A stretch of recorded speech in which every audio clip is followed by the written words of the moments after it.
I'm not gonna lie to you, I was working on like a bumper tips and tricks video for decorating in Pokopia, and then I got to the abilities section and I realized there's actually so many different ways that you can use the different Pokemon abilities to help you in this game that I decided it deserved its own dedicated video. So today we are diving into how all of the different Pokemon abilities can actually help you when it comes to decorating in the game, and I'm hoping that this will run over some things you may have missed.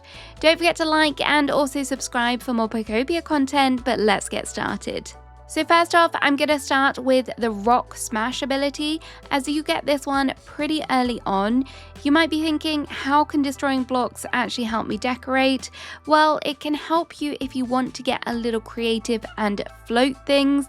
This is super simple, and all you need to do is build up and then destroy the blocks underneath, and then the item, provided it's not one that will break, will be able to float on top. Sadly, as I say, this won't work for everything. For example, bushes don't like it. I tried to make a wall of square hedges in the game, but the game was like, nope, you are not doing that. So just bear that in mind if you're wanting to try and float some flowers and bushes, but definitely experiment with this. It was how I was able to make my hot air balloon float, in quotation marks, because to start the build, I just built up, and then later on I just came back and destroyed all my blocks. So you can have things floating in the air if you want to. So it's so fun to play around with this, and you could get creative. I haven't yet seen an airplane. I think someone should do an airplane. Anyway, Rock Smash can also be helpful if you haven't yet unlocked the Magnet Rise ability. This does speed things up, because if you're thinking, how am I going to reach up there, then I would definitely recommend making a bridge or a temporary like roof area so that you can get access to it. It's how I decorated my first house early on, so I did use this a lot, and then you can just kind of destroy it later. It's really useful for that. It is also super useful for when it comes to clearing out areas that you may want to flatten. So if you have a large flat area, it does make things a little bit easier to decorate with. The speediest way to do this is obviously transforming into the roll out ability and then destroying everything with the Rock Smash. I would recommend doing this if you are too deep. If you have a really big area, I would go down too deep, eat some hamburgers, and then go crazy. If you haven't realized, you can also press B, but this does speed things up quite a lot. However, I did find it to be a little bit too fast for me and a little bit hard to control, and it does give me a little bit of motion sickness. So just being burger powered is fast enough for me. So that's a Rock Smash. It's not really going to kind of affect the way that you get decorating, but the things that come with it can be helpful. Next, let's cover Leafage, which can be used in so many different ways to give some extra detail into your builds, particularly if you are after some natural looking areas. The most basic way is to get grass spots, and I have so far been really enjoying mixing these in with my natural spots amongst the bushes and flowers. The grass also looks great when it is submerged in water, just to provide some texture, so you're not just looking directly down at some blocks there. It can be nice to have something a little bit different in there. The basic vines are also good if you have a cliff area, but you can also add these on the sides of little raised up areas. Once you have completed the relevant quests within the Rocky Ridge area to unlock cooking, you also have the opportunity to power up your Leafage ability, and when you consume salad, you can use Leafage in a different way, and I'm not gonna lie, I think these are way better than the basic vines. I absolutely love these ones. I just love the details on them, and they're kind of a lot bigger and just beautiful. So to do this, when you hold down on a rock, you will get a different kind of vine growing. So you have to just hold the button down for a bit longer, and then when you see there is a dotted line around the block, you can let go. There are some key things to note about this.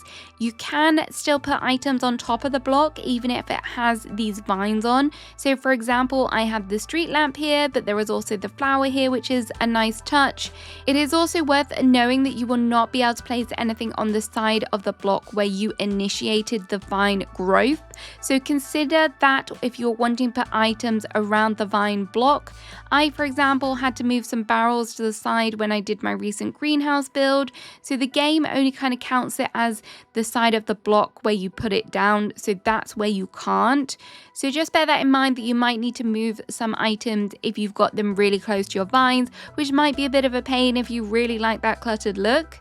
And because the game only counts it on the side of the block where you initiated it, that means that you can actually move around the particular desired block and continue using the ability. So this means that you can actually layer up the vines.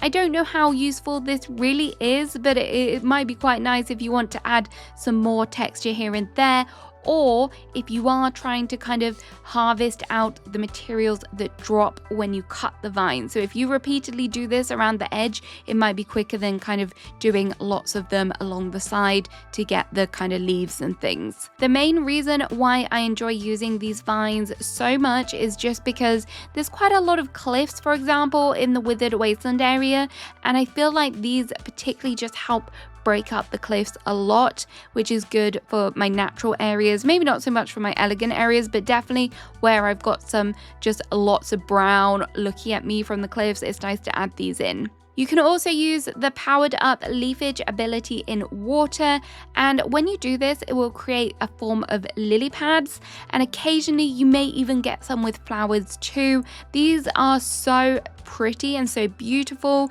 and they're obviously wonderful for decorating ponds, and I think it's nice to have some foliage in your natural ponds. However, if you do want to preserve the flowers because you love them, and you can actually make an artificial pond area using the leafage power up, spawn them in, and then you suck up all the water, the flowers will actually remain. Obviously, you can go ahead with the magnet rise ability and go and pick them up and then move them to another place, like where you've got a solid block, if you just want to use the kind of foliage that way. But if you haven't yet unlocked the magnet rise and you want to use this foliage, this is just one way you can do it. And if you spit the water back out, they kind of rise back up, which is kind of funny to watch. Whilst on the topic of adding extra foliage, Rototiller may also be useful for you if you want to add that tilled look to your flower beds, or maybe some cropped areas. Sometimes replacing all of the grass blocks with soil can be really cumbersome, and you might not quite get the right color you are after, as I do find the kind of original soil is a little bit more sandy colored. So if you do use the Rototiller ability, it can be handy to get the nice kind of dirt color you're after. I've used this for flower beds alongside my pathways, and also for raised flower beds as well. It is really like a tiny little detail, and maybe I'm overthinking it massively, but if you do want it to look maybe a little bit more realistic, this is going to be one way that you can do that. Another thing that Rototiller is good for is moving your plants and flowers that are fully grown. If you haven't yet unlocked the magnet rise ability, this is how you can do it before you do get that at the end of the game. Personally, I do prefer to decorate with fully grown plants and flowers, so you can really see how things look when you place them down. So particularly if you're on a dream island, remember to grab those flowers and bring them home. Or alternatively, if you do already have lots of seeds that you've cut down, I have a little kind of dedicated area where I have placed down loads of seeds and bushes and stuff so that I can get them growing, and then I can easily just transfer them over.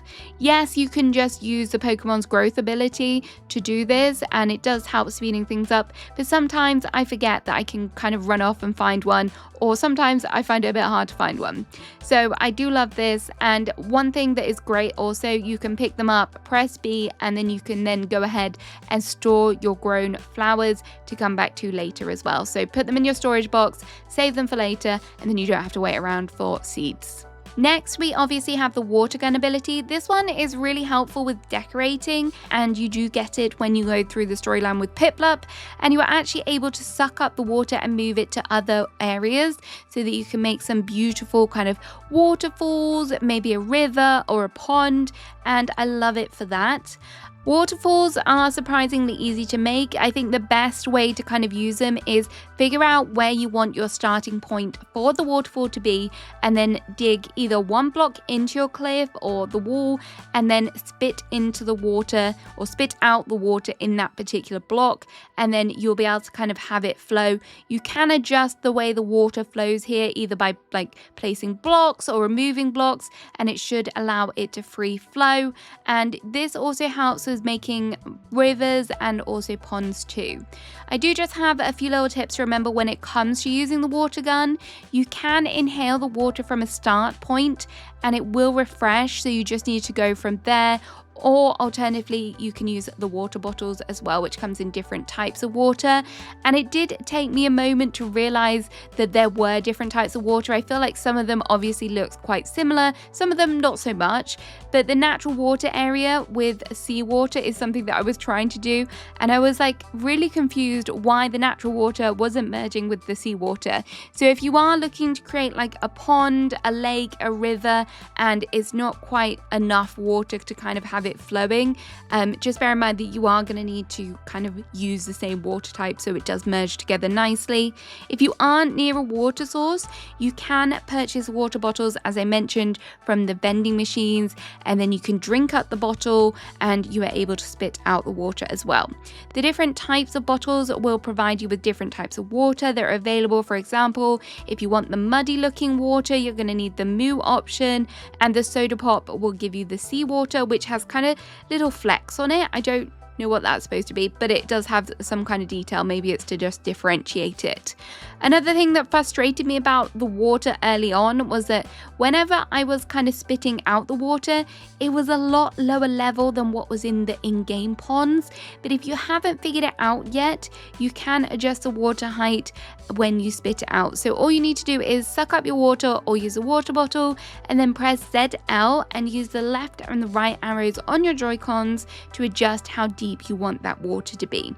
I haven't really found a good use for this yet, but it did seem to default to the lower water level for me for quite a period of time, so it's good to know how to change it. The lower water level does have its advantages though, so don't think, oh no, I won't use that, but you might, because it can actually allow the flowers and foliage, maybe if you want to put some of those down, to kind of stick out a bit more, so it kind of looks really nice and natural. I have seen some really nice builds using this technique, so definitely bear that in mind if you're thinking about getting creative. I also just want to remind you that you don't need to contain your water in blocks. So I think it's kind of a natural thing to think, oh, I'm going to place down a pond, I'm going to make a river, I need to have it contained within blocks. But actually, if you let the water flow, you can get some really nice water's edges with how it just kind of falls naturally in the game. This could be really nice for like a water's edge on a beach, or maybe you've even just got a small water area that you think it would be nice to kind of add in, and then definitely mix that in with the foliage as I just mentioned, and then chef's kiss, you've got a wonderful water, flower, foliage area going on. So far, you're probably sat there thinking, when is she going to mention Magnet Rise? And that time is now, and it's time to get that big boy, or should I say little robot, out of the way. The Magnet Rise ability is an absolute game changer for when it comes to decorating. The Magnet Rise ability will become available once you have rolled credits on this game and you have completed the relevant quests that comes with it. But you will have so much fun with this, and it does make things a lot easier and quicker if you are into decorating. The first way that the Magnet Rise will change your gameplay is its ability to steal blocks. If you are on a dream island, no longer will you have the difficult job of removing house tiles from the ground, as you can simply use the Rise Up ability and then press Y to break and retrieve everything. You can freely move up and down, left to right, however you want to in the game. Is really nice and refreshing for that. The amazing thing about the Y button, or the retrieval button, is that you can actually preserve things that would normally break in the game or when using other abilities. For example, you can pick up whole rocks, tiny pieces of foliage like the ferns, broken items, and even whole trees. This does open up a whole new avenue for your decorating and even more items you can experiment with. One thing that I have found that wasn't particularly obvious is that you can take the vines you have placed on the blocks and then move them to place them on top of other blocks, which may come in handy if you are wanting to use them in other ways, or perhaps on some walls or fencing. I have been going to Dream Islands and storing up all of these pieces, and I now have my own dedicated storage chest for these sorts of things.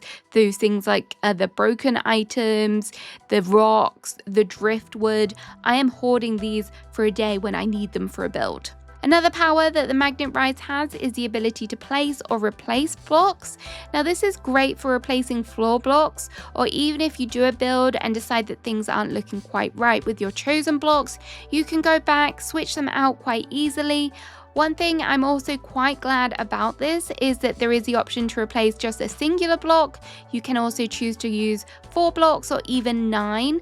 And if you want to, you can also amend the rotation of your blocks, which is really helpful for either choosing to build walls, and it does speed up the process for making your houses, or kind of the floors as well. It's because of these things that the Magnet Rise ability does speed up decorating so quickly, and I do highly recommend getting used to it. If you are struggling to control it in the beginning, do remember to use the ZL function, which if you are an Animal Crossing player, allows you to move in kind of a more controlled direction when placing blocks and things. So it does help you. It kind of means that the is not so jumpy around, which I do find sometimes with the Joy-Cons. So there we have it. There are all the abilities you need to know for when doing your next Pokopia build. Let me know which one is your favorite out of all of these abilities in the comments. And if you have any other tips for your fellow players, please also drop them down there too.